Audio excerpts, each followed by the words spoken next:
I knew something was wrong the second I stepped out of my truck and heard my electric meter roaring like a jet engine.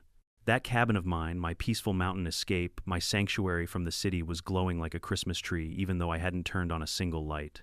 And then I saw it, a bright orange extension cord, snaking across my porch, slithering into the trees like some kind of neon umbilical cord feeding a parasite. Before I could even process it, she stormed out of the woods. Karen. Frizzy blonde hair, oversized sunglasses, attitude bigger than the mountain itself. And when I confronted her, when I told her to unplug her illegal power tap from my home, she didn't just argue, she called the cops. On me. Right there on my porch, screaming into her phone that I was stealing community electricity from her, as if the property she trespassed onto somehow belonged to her. And trust me, that was just the beginning. Before we jump into the full story, let me know in the comments where you're watching from and what time it is there. And if you've ever dealt with a Karen or HOA nightmare, make sure to hit that subscribe button so you don't miss how this one ends. The truth is that cabin meant more to me than just four wooden walls sitting on a ridge. It was my escape hatch from the noise of the city, the deadlines, the traffic, the endless buzzing of other people's problems. I'd spent years dreaming about owning a place up in the Smokies, a spot where the air is cold enough to sting your lungs in the morning and quiet enough at night that you can hear the creek a quarter-mile away. And when I finally found it, a 5-acre patch of forest with a small log cabin tucked between two ridges, I didn't hesitate. I signed papers so fast the realtor joked I might sprain my wrist. Those first weekends felt like something out of a magazine. I'd drive up on Friday evenings with a cooler full of groceries tools rattling in the back of my truck and my mind ready to switch off from the world. The cabin had been empty for a while, so it needed work, fresh boards, new paint, insulation, clearing brush, but I loved every second of it. There's a sort of honest therapy in doing work with your hands, especially in the kind of quiet that only mountains can give you. And because I'm an engineer by trade, the first thing I tackled was the electrical system. I hired a licensed electrician, installed a brand new meter, updated the breaker box, and even replaced half the outlets myself. I wanted the cabin to be safe, reliable, and ready for years of weekend retreats. Everything felt perfect for a while.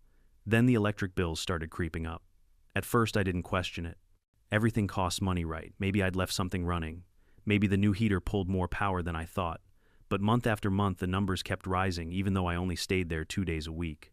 One bill was almost triple the previous month, and that's when the first real wave of suspicion hit me. Still, life got busy, work got heavier. I shrugged it off and told myself I'd look into it during the next trip. But the next time I drove up, as soon as I stepped out of the truck and heard that electric meter spinning like a demented roulette wheel, all my earlier excuses evaporated. Something was sucking power from my cabin like a parasite. And since everything inside the cabin was turned off, that meant the problem wasn't inside. It was outside. I walked the perimeter, checking outlets, wires, anything unusual. That's when I saw a faint path through the brush-flatted pine needles, broken twigs, something or someone moving through that area recently. My stomach tightened. I'd never said this out loud before that moment, but the thought hit me sharply. Someone has been here when I wasn't. There's a special kind of anger that comes from realizing a stranger has touched your property. It's something primal, a breach that digs under your skin, but anger without proof is just smoke. So instead of storming through the woods looking for answers, I decided to test a theory. I went inside, killed every breaker in the box, and walked back outside. The cabin went dark silent, but the electric meter kept spinning. That was the moment I felt heat rise up my neck. Breakers off, no appliances connected, no lights, no heater, yet the meter was spinning just as fast as before. That meant one thing: someone was pulling power directly through the exterior outlet. I crouched by the outlet under the porch railing. It wasn't warm, not yet, but there were faint scratches on the plastic. And the earth beneath had impressions like something heavy, maybe a reel of cable, had been dragged across it. A normal person might have gone straight to the police. But I'm not exactly wired that way. I wanted to know who. I wanted to know how long. And more than anything, I wanted to catch them red-handed so there would be no denial, no excuses, no, "oh sorry, misunderstanding." So I planned a stakeout. The following weekend, instead of parking in my usual spot near the cabin, I pulled off the road about a quarter-mile back, tucked behind a line of spruce trees.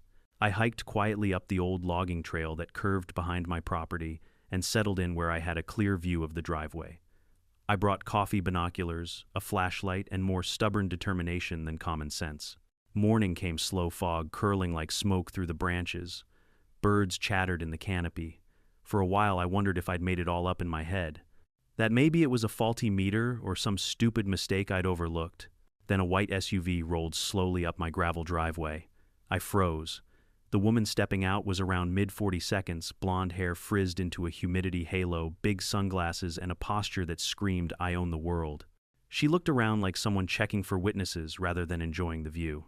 Then she walked briskly to the side of the cabin, opened her trunk, and pulled out a massive orange extension cord, the commercial kind you use for power tools. She plugged it into my outlet like she was plugging into her phone charger. No hesitation, no shame, no guilt. She'd done this many times before. I felt my pulse hammer in my chest as I climbed quietly down the trail, anger and adrenaline mixing into something sharp. My boots hit the gravel, and I strode toward her, not yelling yet, just moving fast enough that she didn't notice until I was almost on top of her. "What do you think you're doing?" The woman spun around, startled at first, but then, unbelievably, her expression twisted into annoyance. "Excuse you," she snapped. "You can't just sneak up on people like that." "I'm the owner of this cabin," I said, pointing at the cord.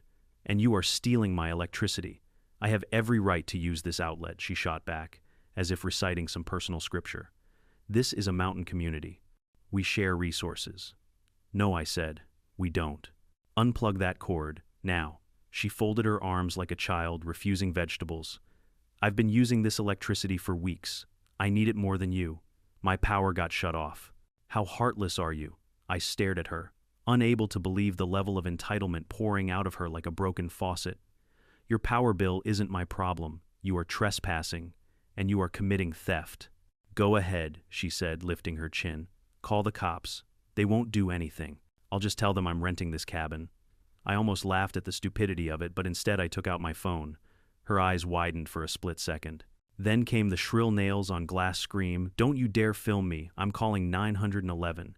And she did right there on my porch, telling the operator I was attacking her, threatening her, trying to stop her from accessing community. Electricity.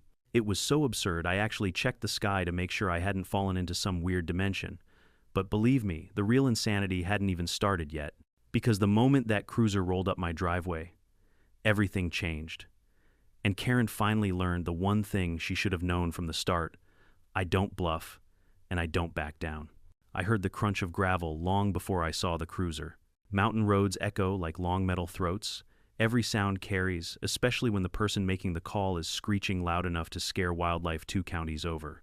Karen stood in the middle of my driveway, waving her arms like a stranded airline marshal, shouting, over here, he's the dangerous one, dangerous." Me, a middle-aged engineer holding nothing more than a phone and a bruised sense of patience. The cruiser pulled up 2 officers inside.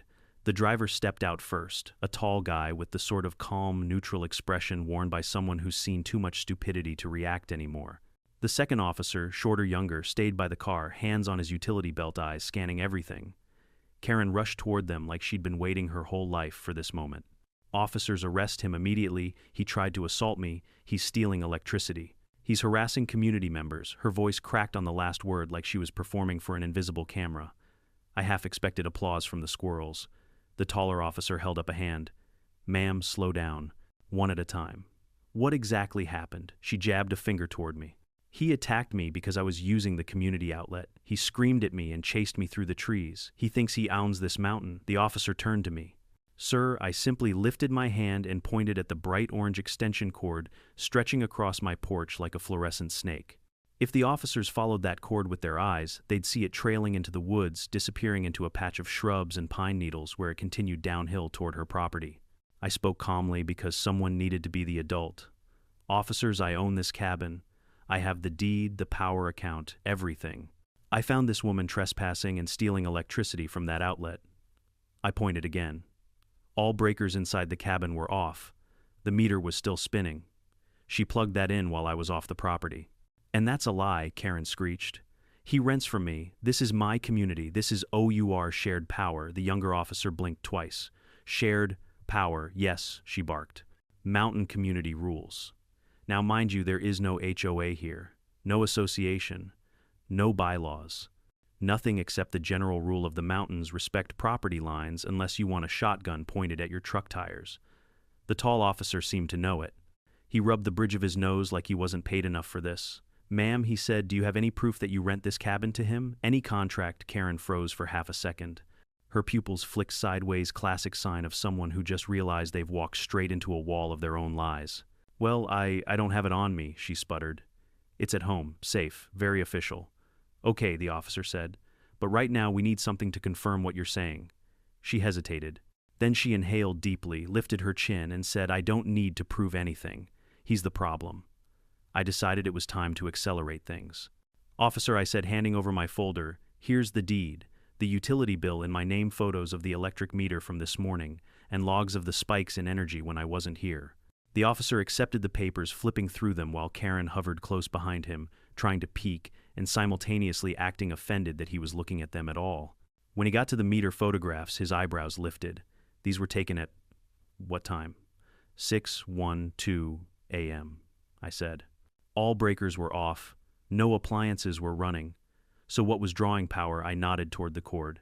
He followed its path with his eyes, then walked over to it, then bent down. His gloved fingers lifted it from the dirt. He gave me that look cops give when they realize the person yelling the loudest is the one guilty. Ma'am, he called. Where does this cord lead? It's none of your business, she snapped. Perhaps the single worst answer she could have picked. The younger officer stepped up. Actually, it is. If this cord is pulling power without permission, that's theft. Karen's face turned a shade of tomato red that would make the Hines family proud. It's temporary, she screamed. My power was turned off because of a mistake. The company is fixing it next week. He doesn't even live here full time. He won't miss a little electricity. The tall officer exhaled weary. Ma'am, that's not how the law works. I could have hugged him. Let's follow the cord, the younger officer said. Karen immediately threw herself in front of them like a frantic soccer goalie. No, you can't go down there. That's my private property. The tall officer looked her dead in the eye. If the cord is connected to stolen electricity, we have cause to inspect it. I almost burst out laughing at the expression on her face. Watching Karen grapple with the realization that the police weren't dancing to her tune was like watching a cartoon villain realize their plan had a giant hole in it. She stomped. Her foot literally stomped it like a 5-year-old denied candy. This is harassment, she shrieked. I know my rights, so do we, the younger officer replied calmly. And then the three of us, me and 2 officers, began walking down the slope following the orange cord. Karen followed behind us, shouting threats, half-truths, insults, and dramatic pleas to the universe.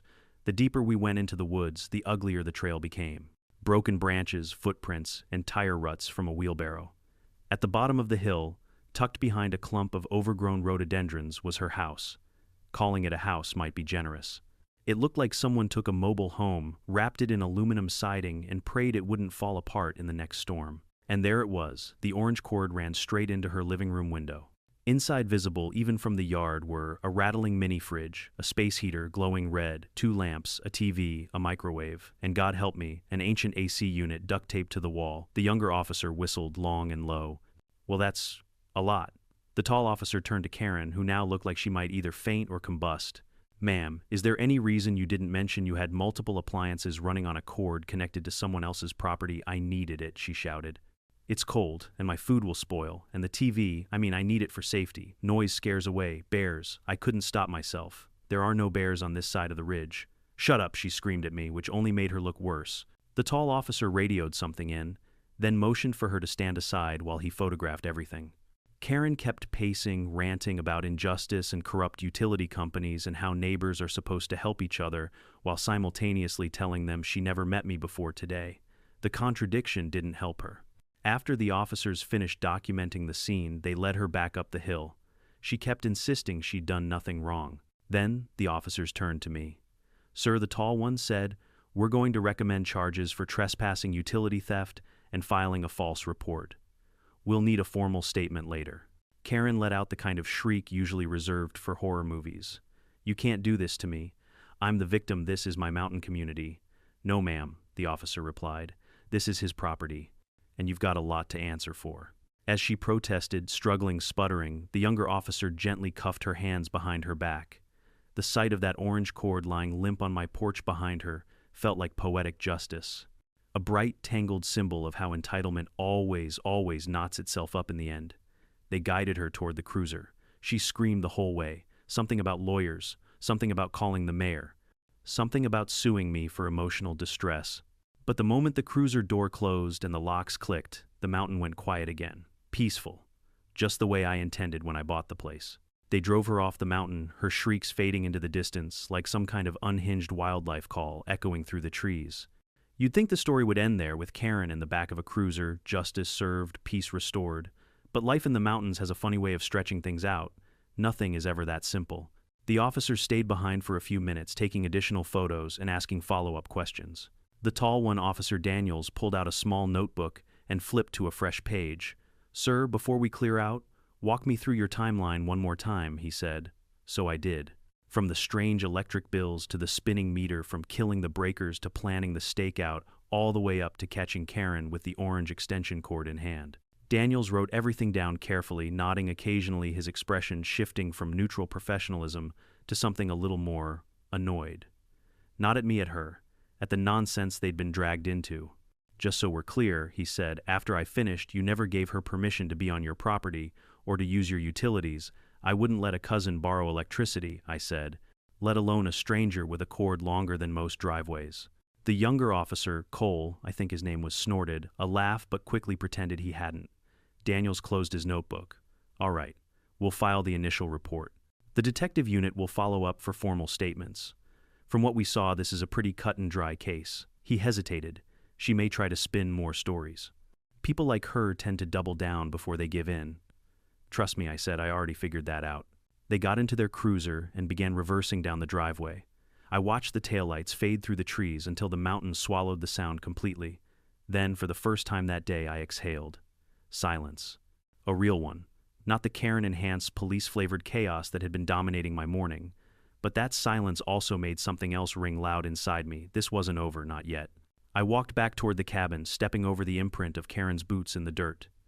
That damn orange cord still lay across the porch like the shed skin of some dead electric snake. I followed it back to the outlet and crouched beside it.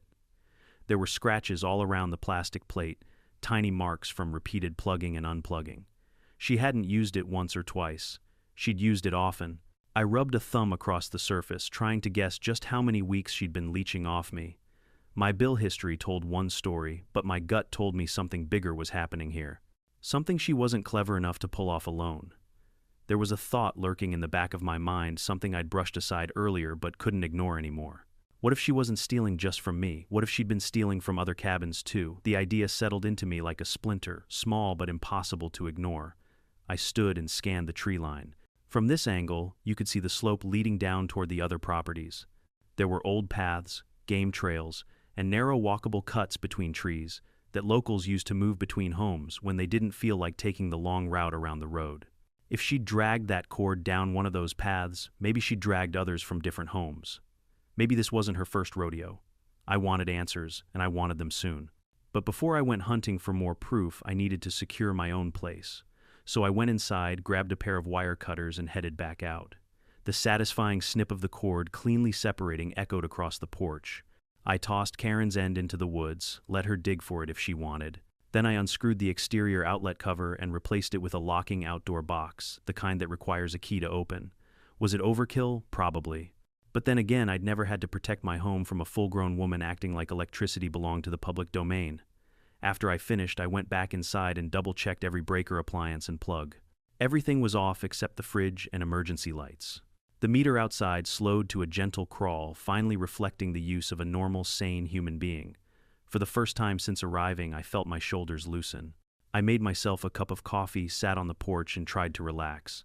But my brain wouldn't let go of the lingering question: was Karen acting alone? Or was I just the first one smart enough to catch her? I didn't have to wait long to find out. An hour later, I heard soft steps coming from the dirt road. I turned and saw an older man, maybe in his 70s, walking with the help of a wooden cane. He had the look of someone who'd lived in the mountains long enough to become part of them. Sun-tanned skin, weather-beaten jacket, gray beard, trimmed short. "Morning," he said, with a polite nod. "Morning," I replied. He paused at the edge of the porch. "Saw the police going through earlier. Everything all right up here?" I chuckled bitterly. "Depends what you call all right." He tapped his cane lightly on the ground. "Heard rumors Karen was up to something. She's been poking her nose around a lot of cabins lately." My eyebrows shot up. "You're kidding." "Wish I was," he said, lowering himself onto the porch step.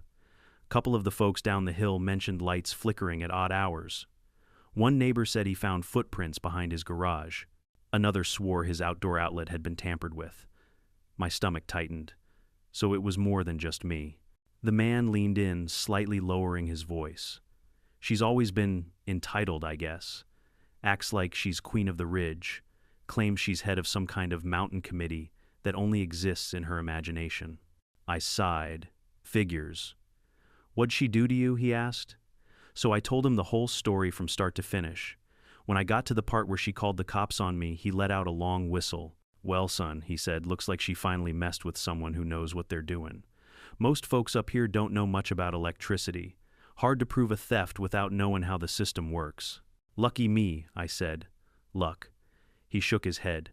"Sounds more like good sense. The mountain needs more folks like you." His words warmed me more than the coffee. But the man wasn't done. "You should know," he said carefully. "Karen's been in trouble before. Not officially, but she's crossed lines. More than once. People were too polite or too tired to fight her." "Not anymore," I said. "I'm not letting this slide." He nodded approvingly. "Good. Keep your eyes open. She'll fight this tooth and nail before she admits fault." I figured as much. He stood slowly, brushing pine needles off his jacket. "If you need anything, you come by my place down the hill. Name's Randall." "Thanks, Randall," I said. "Seriously." He tipped his head. "Take care now. And watch your outlets." With that, he walked back down the dirt path and disappeared among the trees. I sat there letting his words settle in. This wasn't just about a cord or a few dollars of electricity. It was about someone who carried entitlement like a weapon, someone who believed rules didn't apply to her, someone who needed to be stopped. And I had a feeling the next steps were going to be even uglier and a whole lot more complicated than catching a thief with a bright orange cord. But one thing was absolutely certain. Karen had picked the wrong mountain, the wrong cabin, and the wrong engineer to mess with. Randall's visit lingered with me long after he disappeared down the trail. The man had only stayed for a few minutes, but he dropped enough information to light a fuse inside my head. Karen hadn't just stolen from me, she'd been creeping around other properties, messing with outlets, sneaking through back trails. And most folks, according to him, were either too intimidated or too exhausted to deal with her. I wasn't intimidated. And after everything she'd pulled, I sure as hell wasn't exhausted. If anything, I was fired up. But before diving deeper into the Karen mystery, I needed to get my formal statement ready for the sheriff's office. They'd be calling soon, and being thorough mattered. So I went inside, grabbed my notebook, and began reconstructing the timeline with engineer-level precision meter, readings, breaker tests, cord direction, times dates, everything. It wasn't paranoia. It was preparation. When someone like Karen starts acting cornered, lies become their first language and volume their second. Around late afternoon, my phone finally rang. Unknown number, county sheriff's office. The man on the other end introduced himself as Detective Harris. His tone was firm but polite, the kind of guy who had probably seen every flavor of mountain nonsense imaginable. "Mr. Dalton," he said, "we've reviewed the initial report submitted by Officers Daniels and Cole. We'd like to schedule a formal interview with you, whenever you need," I said. "Good. Tonight or tomorrow morning tonight works." He gave me a time and directions to the substation down in town. I made a mental note, finished writing in my notebook, then stepped outside for some fresh air. The mountains were shifting into late-day gold sunlight, spilling between the pines, casting those long shadows that make everything feel somehow more peaceful. Exactly the kind of moment that used to be the highlight of my trip. Now it only reminded me how quickly peace can be broken by the wrong person. I decided to walk the property again, this time approaching from the direction Karen would have used. I stepped off my porch and headed down the trail she'd clearly trampled dozens of times. The more I followed the path, the angrier I grew. She'd been here often, too often. Branches were snapped at arm height. Holes in the soil showed where something heavy sat repeatedly, like the reel of cord. Even the ground was worn in the same shape boots leave when someone stands in place for a while. This wasn't borrowing. This was routine theft. I reached the clearing halfway down the slope and crouched. From that angle, you could see my cabin's porch through the trees, just enough to check if I was home before sneaking up. She had planned this. She had timed it. She had relied on the fact that I was a weekend visitor. But then something glinted in the pine needles. A small silver metal piece. I reached down, brushed away the debris, and recognized it instantly, part of a three-prong adapter, cheap-worn and slightly bent. It looked like something pulled from an overloaded socket. I slipped it into my pocket. More evidence. I kept walking until I reached the bottom of the hill, back toward the rough area behind her home. I didn't step onto her property, no need to make myself the villain in her next dramatic police call, but I looked around from a distance. Her backyard was a disaster zone. Old tires, broken appliances, a rusted swing frame. Plastic bins stacked to the point of collapse. The kind of chaotic yard that screams, "Stay away unless you're wearing gloves and a tetanus shot." Then I noticed a second extension cord running through her window, this one blue, a different gauge, a different route. And it led not to my cabin. It led uphill toward the neighbor's property. A chill went through me, not from the wind, but from the realization that Karen wasn't just tapping my electricity. She was running a full-blown, multi-source parasitic power web like some kind of off-grid electrical octopus. And those neighbors probably didn't even know. I backed away carefully. This was no longer just a personal vendetta. It was the whole mountain's problem. I headed back up the trail, pacing faster than before. When I reached the cabin, my phone buzzed again, this time a text from Randall. Saw Karen's brother pull up to her place just now. Might cause trouble. Just a heads up. Fantastic. Just what I needed. A supporting cast member for Karen's circus. I locked the cabin door and grabbed my keys. Time to head down to the sheriff's office before any new nonsense erupted. The drive to town was peaceful, at least visually. The mountains rolled like giant waves, frozen in green, the kind of scenery that usually calms the mind. But my mind wasn't calm. It was ticking, organized, focused, methodical. I replayed Karen's tantrum, the lies, the cord, her home setup, all of it forming a pattern: entitlement, desperation, and a reckless belief that rules didn't apply to her. When I pulled into the sheriff's substation lot, Detective Harris was already standing outside, leaning against the doorframe. Tall, broad shoulders, gray in his beard, the look of a man who preferred facts over drama. Good. I had facts. "Mr. Dalton?" he asked. "That's me." He led me inside to a small room, not an interrogation room, nothing dramatic, just a desk, 2 chairs, and a coffee maker that looked older than I was. He motioned for me to sit.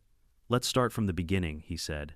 I walked him through everything, handing over the folder with photos, meter, logs, timestamps, and the new evidence, the broken adapter piece I'd found on the trail. He inspected it closely. "That's a melted ground adapter. Looks like someone's been overloading some circuits." "Wouldn't surprise me," I said. "She's running a space heater, AC, fridge, microwave, all through extension cords. And not just mine." He looked up sharply. "Explain."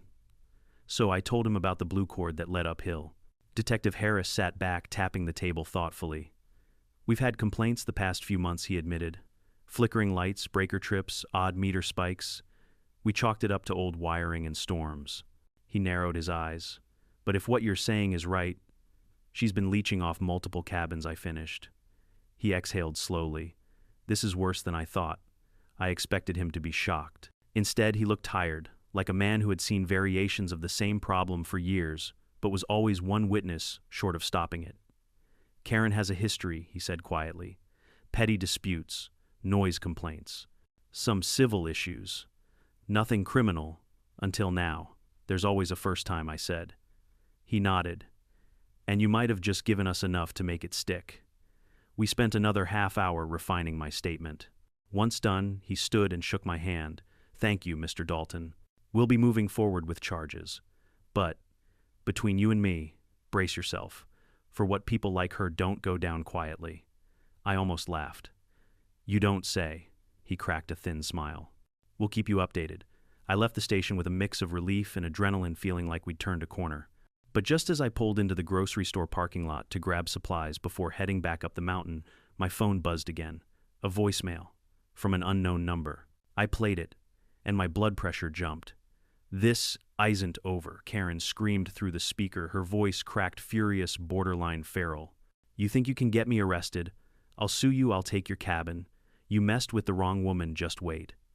The message ended with a slam, like she'd thrown the phone. I listened twice, just to be sure I wasn't imagining it. She was out, already, which meant her brother or someone had bailed her out fast. "Fantastic," I muttered. I sat in my truck for a long moment, gripping the steering wheel. She was coming back. Of course she was. But this time she wasn't walking onto my property with a cord. No, she'd come with rage lies and the full fire of someone who'd been publicly embarrassed. And as much as I wanted to believe the worst was behind me, I knew in my gut that the mountain wasn't done with Karen yet. Not even close. I sat there in the grocery store parking lot, gripping the steering wheel, as Karen's unhinged voicemail echoed in my head. The whole thing felt unreal, like the start of one of those true crime podcasts where the host says, "podcast." And that's when things took a darker turn. But this wasn't a podcast. This was my life, my mountain, my peace shredded by one entitled woman who thought electricity grew like berries on a bush. I stared out at the parking lot for another minute, letting the voicemail sink in. She was out of custody way too fast. Either the charges hadn't been processed yet, or someone bailed her out immediately. Maybe the mysterious brother Randall mentioned. Maybe she'd charmed someone. Maybe she'd screeched until someone couldn't take it anymore. Regardless, I didn't like the idea of her being loose and angry. I clicked my phone off and forced myself to breathe. I wasn't going to be bullied back into my truck with fear. I wasn't going to let her dictate how I lived my life in the mountains. I'd bought that cabin to get away from chaos, not to invite more of it. So I walked inside the store, grabbed what I needed, and headed back up the mountain road. Every twist of that winding road felt heavier than usual. The trees seemed closer. Shadows stretched longer across the gravel. I kept checking my mirrors, not because I expected to see Karen tailing me, but because I wouldn't have put it past her to follow me from the station in some dramatic attempt to confront the liar she'd decided I was. But thankfully, no white SUV appeared behind me. By the time I reached my driveway, the sun had dipped low enough that the sky looked bruised purple edges, final streaks of pink fading behind the ridge. I pulled into my usual spot, shut off the engine, and just listened. Silence. Real silence. No shouting. No police radios. No entitled banshee screaming about community electricity. It was almost eerie. I grabbed my groceries and walked toward the porch, glancing around the property as I went. The orange extension cord still lay where I'd tossed it earlier. I left it there. Let it rot in the dirt like a monument to stupidity. I unlocked the cabin door and stepped inside. Everything was exactly as I'd left it. Warm wood, faint scent of pine cleaner, soft hum of the fridge. Nothing disturbed. No signs of forced entry. No missing items. Good. But before I could fully settle in, something about the atmosphere tugged at my spine and itched that something was off. I set the groceries down and stepped back outside. Maybe it was paranoia. Maybe it was instinct. Maybe it was just Karen's voicemail ringing in my ears like a threat stuck on replay. Whatever it was, I trusted it. I walked the perimeter again, slower this time, more attentive. The sky darkened, further stars beginning to poke through the canopy. The woods always turned colder faster at night, and I tugged my jacket tighter. I circled the cabin, shining a small flashlight along the ground, scanning for new footprints or disturbed branches. Behind the cabin near the generator shed, I found something I hadn't seen earlier, another extension cord, this one green. Not attached, just lying there coiled neatly like someone dropped it or forgot to grab it in a hurry. I picked it up and turned it over in my hand. Newer than the orange one, cleaner, no melting or fraying, and the length long enough to reach from my outlet to somewhere else on the ridge. A fresh chill rolled through me. Not fear, alertness. Someone else had been here recently, maybe even after I'd cut the orange cord, and they'd left in a hurry. I scanned the tree line again. Nothing but dark bark and deeper shadows. But the forest had a way of hiding things, animals, people, mistakes. I slipped the green cord under my arm and went back inside. If Karen had returned or sent someone else, I needed to know exactly what I was dealing with. I set the cord on the table and grabbed my mini trail camera from my gearbox. Then I headed back outside and mounted it high on a tree trunk facing the path she'd used. Nothing was getting onto my land again without me knowing. Back inside again, I locked the door and finally unloaded my groceries. I made dinner, poured a glass of water, and tried to shake off the creeping feeling that the situation was evolving faster than I could track. My phone buzzed again. For a split second, my stomach tightened, but it wasn't Karen. It was a number I did recognize. Randall, I answered. Hey, Randall, he spoke in a low voice. You at your place now, yeah. Why, he exhaled sharply, the sound crackling through the old phone. Thought I should warn you. Karen's brother Joey, he's bad news. Loud, stupid, quick to fight. Works odd jobs, gets fired from all of them. He's been stomping around down here, swearing up and down that you set his sister up. My jaw clenched. Great. That's not all, Randall continued. Saw him load something into the back of his truck. Hard to see in the dark, but it looked like tools. Extension cords. Maybe even a damn generator. He was muttering something about fixing the score. My pulse thumped. Is he headed up here? No idea. Just didn't want you blindsided. I appreciate it, I said. Really. Stay alert, Randall replied. He ain't got Karen's level of skemmin', but he's got more muscle than brain.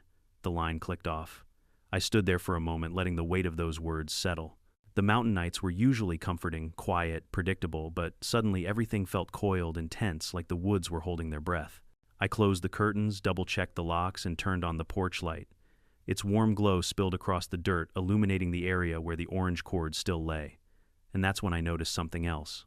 Something subtle, something chilling, a fresh set of tire tracks. Not from the police cruiser, not from my truck. Different tread, wider spacing. They led right up my driveway, then looped around, then headed back down the mountain. Someone had been here while I drove to the sheriff's office. Maybe Karen's brother. Maybe Karen herself. Maybe both. The realization sank deep. Whatever this mess was, it had escalated far beyond stolen electricity. Now it was personal. Now it was angry. Now it had unpredictable pieces moving in the dark. I stepped back into the cabin and shut the door, firmly locking it again, even though I'd just done so minutes before. The familiar click felt weaker tonight, like it wasn't quite enough. I set a chair near the front window and watched the woods for a long while, the porch light casting sharp shadows across the yard. Every rustle of leaves made my grip tighten. Every distant owl hoot made me straighten.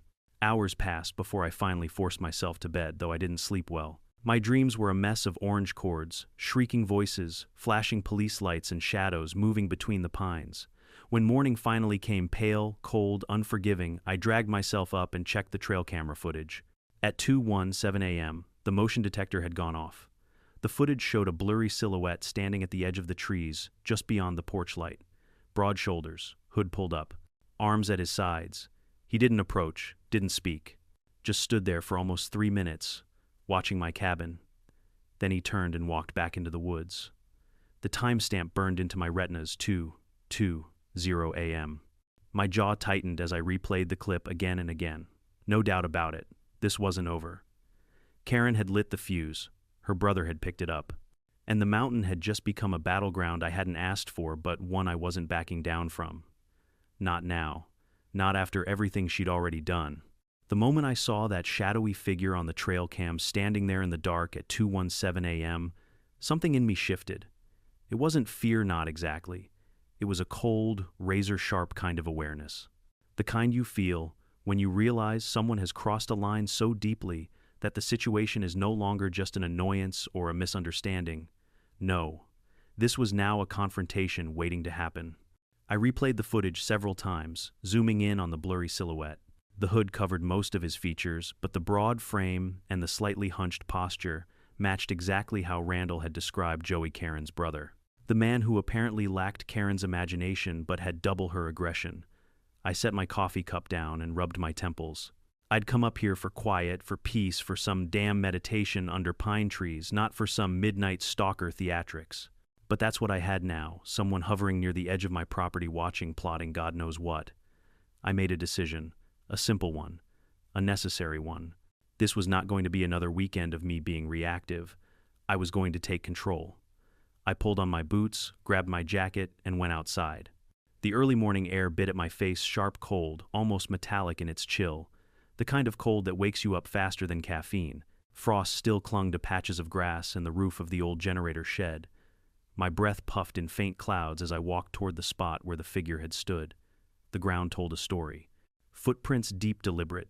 Boots larger size. Fresh. He'd stood there just inside the tree line, where the light from my porch barely reached.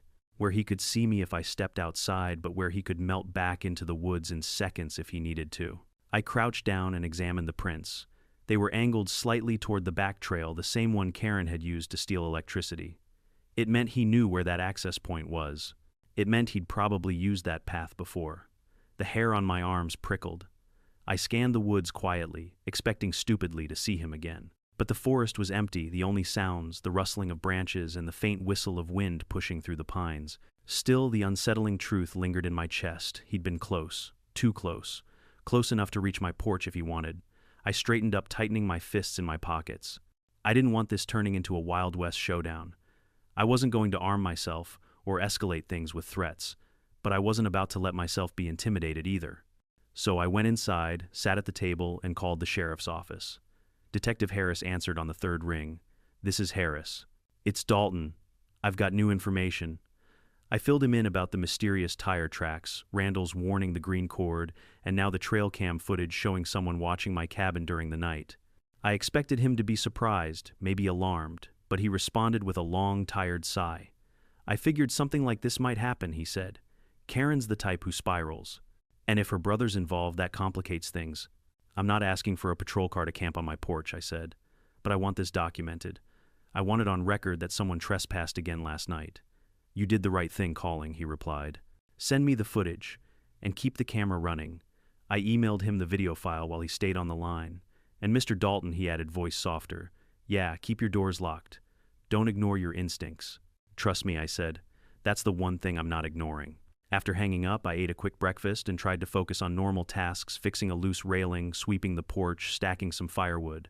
But every little noise snapped my attention back toward the tree line. Was I being watched now? Was Joey somewhere out there again? Or was the mountain just being a mountain, creaking, shifting, whispering through the wind? By noon, I decided on another step. One that didn't escalate things but added a layer of protection. I drove down to town and bought 2 more trail cameras, a motion sensor floodlight, and a reinforced lock for the back gate. The cashier, a woman in her late 50s with curly hair and reading glasses, gave me a curious look. Setting up a wildlife project, she asked with a smile. Something like that, I answered. Just capturing footage. Well, the bears come out early this year, she chuckled. So you'll get plenty of video. If only she knew, I thought. After loading everything into the truck, I grabbed lunch at a small diner, trying to shake the constant feeling that someone was lurking in the shadows of my day. But even as I ate, my mind kept drifting back to the mountain, to the footprint, to the silhouette on my camera, to Karen's unhinged voicemail. Something was building, a pressure, a sense of inevitability. By the time I headed back, clouds had rolled in thick gray, heavy with the promise of rain. The mountain road was darker, quieter. I drove slower, scanning every bend, every turnout, every patch of forest. When I finally reached my driveway, the first thing I noticed was the shape. A truck, parked halfway down my drive. Not mine, not the sheriff's. A dented silver pickup with mismatched doors and mud-splattered tires. My pulse jumped. That had to be Joey's. I pulled in carefully, keeping a respectful distance between our vehicles. The cabin stood quiet behind him, porch empty, door closed, no broken windows, no signs of forced entry. But the truck being here at all was already a violation. I stepped out, my boots crunching on damp gravel, and called out, "Hello? Anyone here?" No answer. I raised my voice. "This is private property. You need to identify yourself." Still nothing. The wind picked up, rattling leaves like a warning. I took a few steps forward, eyes scanning every corner, every shadow. The truck was cold engine off for a while. No one was inside. I circled toward the back of the cabin, heart thudding, expecting the worst, another cord, another trespass, some kind of sabotage. Instead, what I found froze me in place. A small metal box sat on the ground behind the cabin. Open, wires spilling out. And the side panel of my breaker box was pried loose just slightly, but unmistakably. Someone had tried to tamper with my electrical service. Not steal, not borrow, tamper.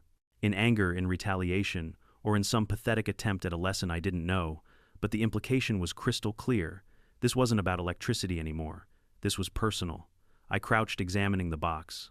The wires had been pulled, but not fully disconnected, likely because whoever did this didn't know what they were messing with and got spooked. Maybe the trail cam triggered again. Maybe headlights from a passing car scared them off. Maybe they realized they were about to fry themselves. But the job wasn't amateur. It was impulsive, messy, driven by rage, which meant one person: Joey. I stood up, fists tightening at my sides. A slow burn of anger rolled up my spine. I wasn't looking for a fight, but I wasn't about to let some hot-headed idiot vandalize my home. I walked back toward the front of the cabin, scanning the woods as rain began to fall in soft, cold droplets. And that's when I saw him. A figure emerging from the tree line. No hood this time. No hiding. No subtlety. Just broad shoulders, clenched fists, and a storm of anger marching straight toward me. He stepped out of the trees like he'd been carved from the shadows, broad shoulders, heavy boots, jaw clenched tight enough to snap his own teeth. Even from a distance, I knew it was Joey. He carried the same energy Karen had, but compressed into something heavier, more physical. Where she used theatrics, he used raw threat. The rain had shifted from drizzle to a steady fall, now droplets beating on his jacket as he walked toward me. with the deliberate pace of someone who had convinced himself he was in the right, someone who had worked himself up into a righteous fury. He stopped a good 15 feet away, feet planted chest, rising and falling like he'd just marched up a mountain which he had. "You," he growled. "Just that. No greeting, no explanation, no pretense of civility." I crossed my arms, keeping my voice even. "This is private property. You need to leave." He jabbed a thick finger toward my cabin. "You had my sister arrested. She had herself arrested," I corrected. "She was trespassing. She was stealing. Shut your mouth," he snapped, stomping closer.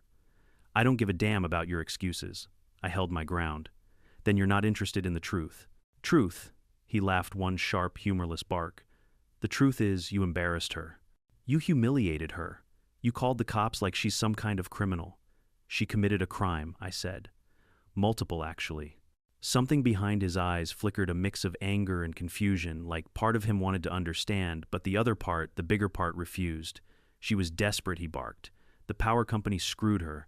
She had no heat, no lights, and that's not my responsibility," I said. "You don't solve a problem by stealing from other people." "From neighbors," he spat. "Out here, mountain folk help each other. That's how it's always been." I shook my head. "Helping is one thing. Stealing without asking is another. She never once talked to me. Not once. She hid in the trees, Joey. She used cords like tripwires. That's not helping. That's sneaking." He took another step. Too close now. Close enough that I could smell the cigarettes on his jacket, see the rain dripping from the brim of his cap. "You're gonna fix this," he said, voice low. "You're gonna drop the charges. You're gonna tell the sheriff you made a mistake." I blinked slowly. "I'm not dropping anything." A muscle in his jaw twitched. "You damn city people," he muttered. "Think you own the world. Think you're smarter than everyone." I didn't respond. He wasn't here to listen. The rain thinned his voice a little, turning his shouts into dull thumps against the wet air. He took another step, and that's when I reached into my jacket. His eyes widened. He froze. I pulled out my phone. Not a weapon, not even a tool, just the phone. I raised it and hit record. Joey's face twisted in instant, panicked anger. "What the hell do you think you're doing documenting?" I said calmly. "The sheriff already has a report from me about trespassing. If you want to stand here threatening me, you're welcome to keep talking." "I ain't threatening. You're on my land. You approached me aggressively. You ordered me to drop charges. You're demanding I lie to law enforcement. That's coercion, Joey." He blinked, rain dripping down his brow. "Stop saying my name. You walked up to me while trespassing. You tampered with my breaker box. The sheriff has photos." He pointed sharply toward the cabin. "That box was already loose." "No," I said, voice steady as granite. "I checked it earlier today, and I saw the tracks from your truck." He stiffened. "Got him. You need to leave." I continued. "Now, before this gets worse for you." For a moment, just a moment, I saw something shift in him. A hesitation, a flicker of doubt, a sense that maybe he'd stepped into something bigger than he'd anticipated. But ego is a powerful thing, especially when the sibling causing the trouble is someone like Karen. He puffed up again. "You think a damn phone scares me?" "No," I said, "but jail might." He opened his mouth, probably to bark another threat, but at that exact moment a branch snapped in the woods behind him. We both turned. A figure emerged, older, slower, but far more grounded. Randall. He walked out with a walking stick in one hand, rain dripping from his hat brim. "Well," Randall said mildly, "this looks like trouble I didn't get invited to." Joey's posture tightened. "Stay out of this, old man." "No," Randall said, simply stepping closer. "I won't." Joey squared his shoulders. "I'm handling family business," Randall snorted. "That's what your daddy used to say right before he'd get himself arrested for a fourth time." Joey reddened, eyes flashing. "Don't talk about him. I'll talk about whatever I damn well please," Randall said, barely raising his voice. "You're standing on someone else's land. You're yelling. You're threatening. And you're too stupid to realize the sheriff already knows you're involved." "The sheriff doesn't know anything," Joey shot back. "Oh, he knows plenty," Randall said. "He talked to me this morning. Seems your sister's story didn't hold up too well." I watched Joey's shoulders stiffen like a bull preparing to charge. For a second, I thought this was about to turn into a full physical confrontation. My hand hovered near my pocket, not for a weapon, but to be ready to call the sheriff again. Then Randall stepped up next to me, not shielding me, not confronting Joey directly, just standing there. Firm. Unmoving. A wall. "You can do one of two things," Randall said calmly. "Walk back to that rusty truck of yours and leave. Or you can stand here and give this man every reason in the world to bury you in charges. I don't give a damn about charges, Joey growled. Then think about Karen, Randall said. Because everything you say right now, it's going to make her case worse. Much worse. Something flickered again in Joey's eyes, confusion mixed with reluctant self-preservation. She's already in deep, Randall continued, and you blowing up at her victim isn't going to help. You want to protect your sister, walk away. The wind blew through the trees, carrying the scent of wet pine. Joey stood there, breathing hard, chest-heaving, fists clenched. He looked from Randall to me, to the phone still recording. Finally, he spat into the dirt. Fine, he muttered. But this isn't the end. It was exactly what Karen had said. And just like her, he turned and stormed off shoulders, stiff boots splashing through puddles as he made a beeline for the silver truck. He yanked the door open, slammed it shut, revved the engine loud enough to rattle the leaves, and skidded backward down the driveway. The moment he was gone, the mountain exhaled. It wasn't peace, not yet. But the immediate storm had passed. I lowered my phone and hit stop on the recording. Randall gave a low whistle. Someone ought to teach that boy how to pick his battles. I'm guessing he learned from his sister, I said. Randall chuckled. And she learned from someone even worse. I raised an eyebrow. Meaning, that family's been causing problems up and down this ridge for years, Randall said. Entitlement runs in their blood the way sap runs in a pine tree. I sighed, wiping the rain from my brow. This is getting out of hand. It's been out of hand, Randall corrected. But now you've got evidence, and a whole lot of people willing to back you. He put a hand on my shoulder. It wasn't comforting in a sentimental way, but in a steady, grounding way. You're not alone up here, he said. Not anymore. I nodded, letting that sink in. For the first time since this nightmare began, I felt something new settle inside me. Not fear, not anger, strength, because now I knew the mountain had my back. The rain eased into a misty drizzle, as Randall and I stood there watching the last echoes of Joey's truck fade down the mountain. The tension didn't disappear, it clung to the air like humidity, but the immediate threat had passed. For now, Randall gave my porch a long look, then the breaker box, then the damp trail where Joey had emerged. He wasn't a man who liked drama, you could tell. He was the type who preferred fishing rods and quiet mornings, the kind of neighbor every mountain community needed more of. You should check inside, he finally said, shifting his weight on his cane.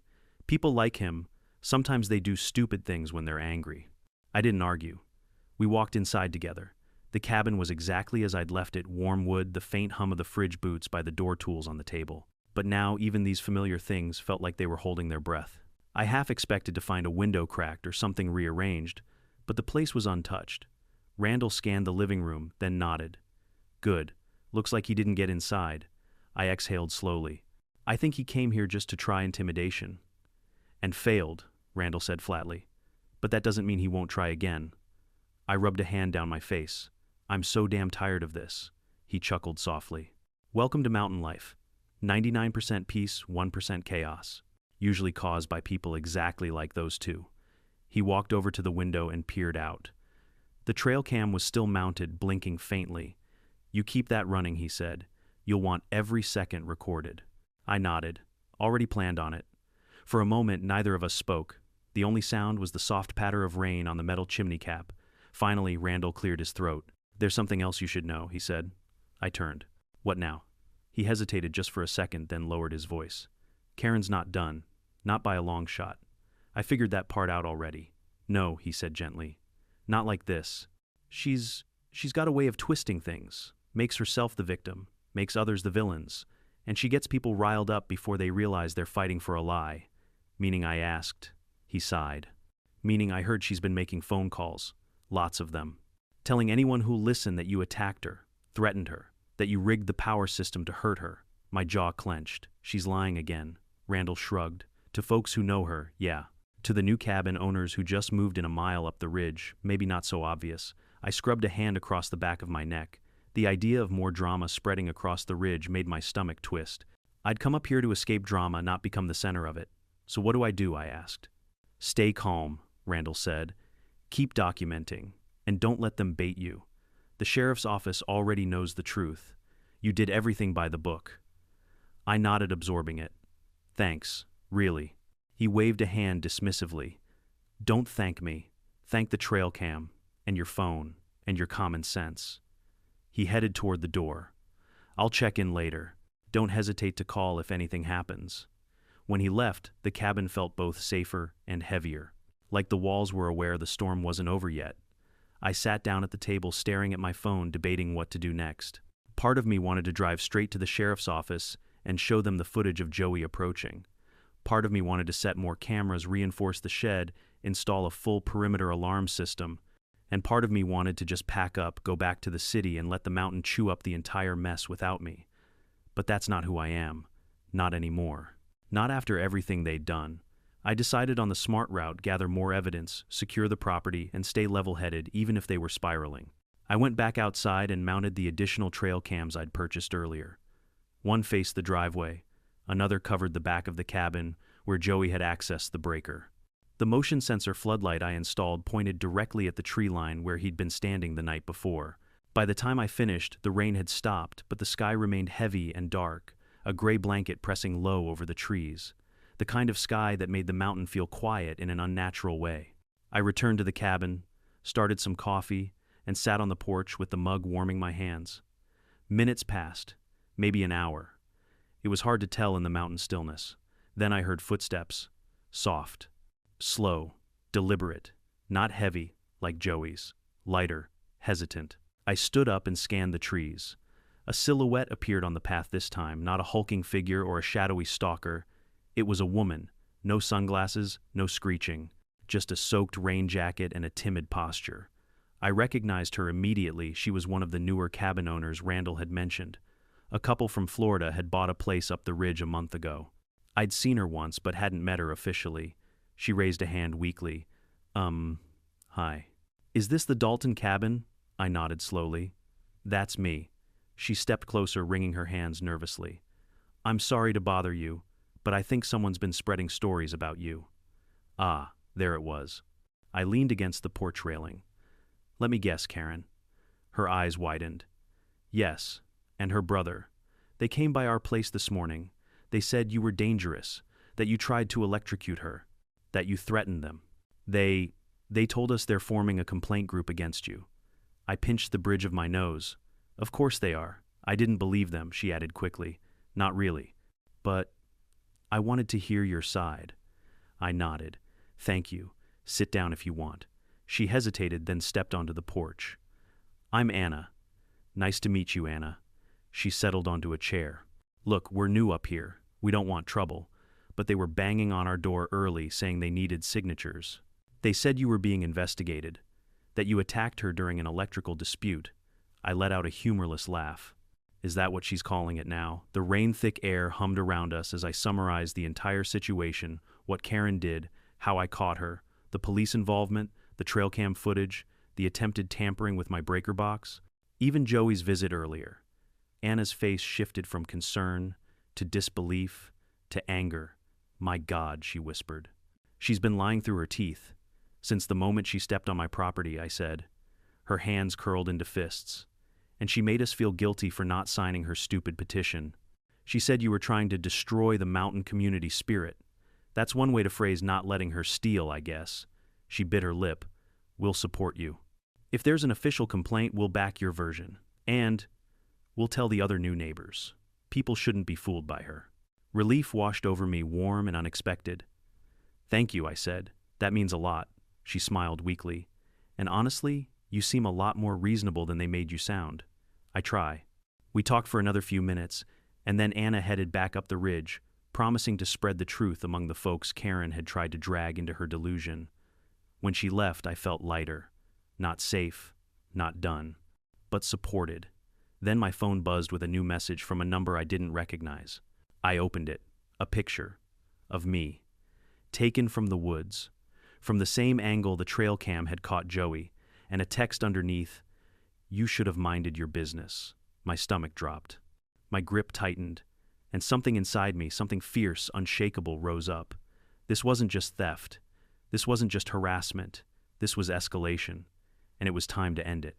The moment I saw that photo, me standing on my own porch, taken from the shadows like I was some animal being tracked, a cold fire lit inside my chest.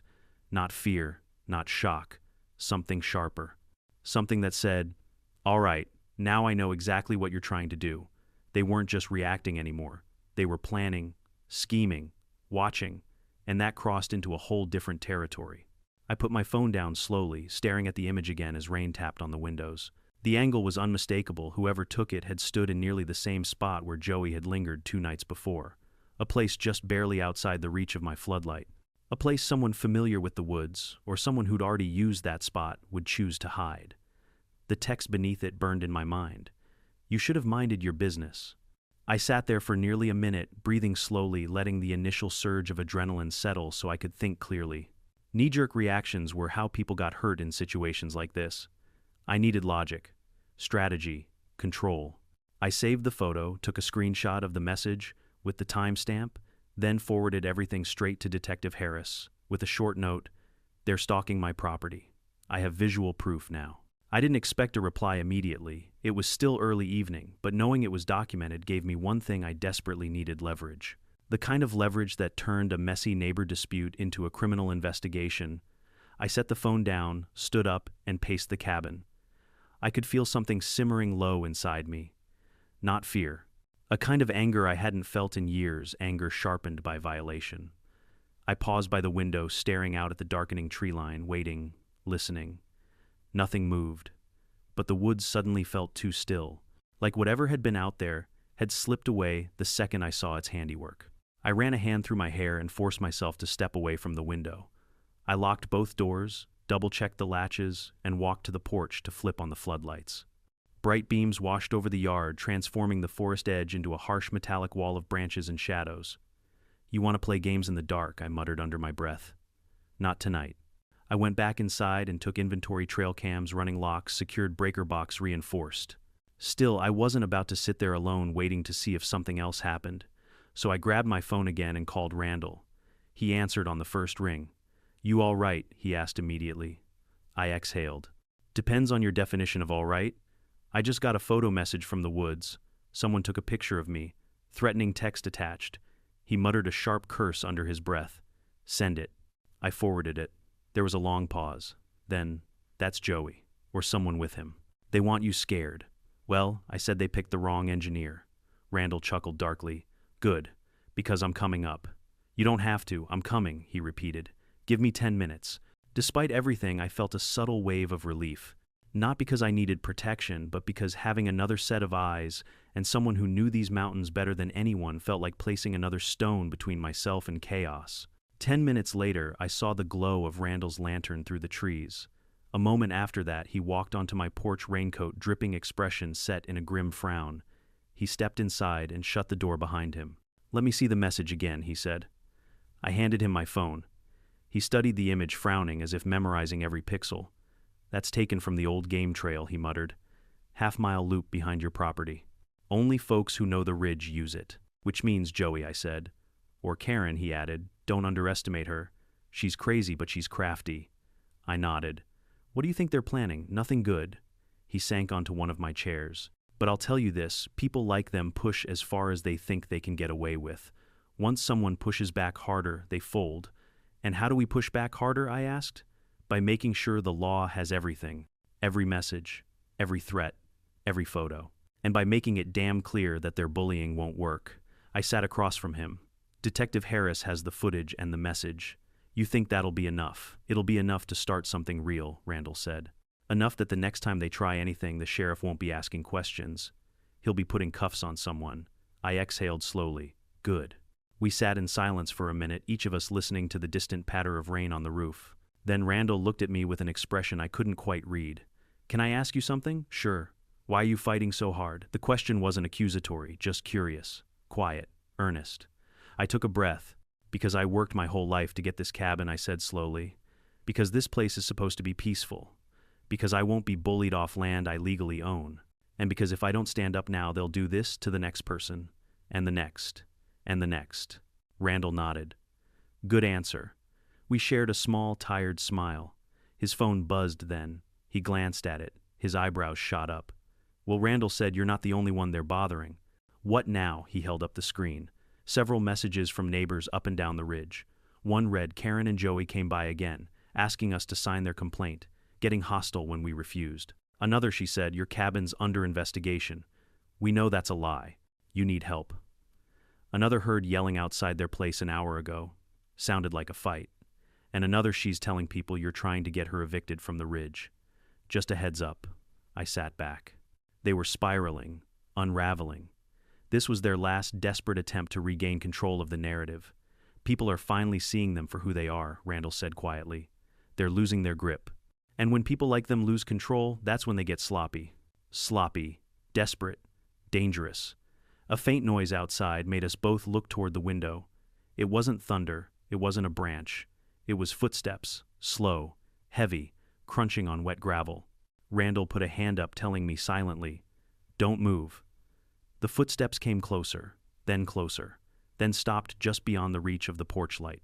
I eased myself toward the window, heart pounding, careful not to make noise. Randall stood behind me at an angle, watching from the corner of his eye. A shadow moved between the trees, then another, 2 figures, one tall, one shorter, Joey and Karen. I felt my pulse spike, but I didn't panic. This time I was inside. I had Randall. I had cameras. I had every piece of evidence I needed. Karen's voice cut through the wet night, shrill, furious, cracking with hysteria. "I know you're in there," she screamed. "Come out and face us. You think you can ruin our lives."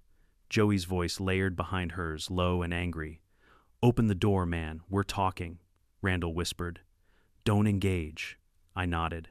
Karen shrieked again. "You can't hide." Randall leaned close. "Let them yell. Let them dig their own grave. This is exactly the kind of behavior the sheriff needs to see." And as if on cue, as if the mountain itself agreed, the sound of a second engine rolled up the gravel road. Blue and red lights flickered through the trees. Karen's ranting cut off. Joey froze. The sheriff's cruiser pulled into view. Detective Harris stepped out. Even from inside, I could see the moment Karen realized the one truth she'd been running from. She wasn't in control anymore. Not this time. Not ever again. In the end, what happened at my mountain cabin wasn't just about a crazy neighbor stealing electricity. It was a blunt reminder that boundaries only protect us if we're willing to defend them.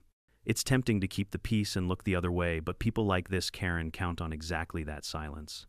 When you document, stay calm, and stand your ground with facts instead of fury, you don't just protect your own home. You quietly set a standard for the whole neighborhood. Respect is not something entitled people are owed just because they shout the loudest. It's something that's earned by honoring other people's time, work, and property.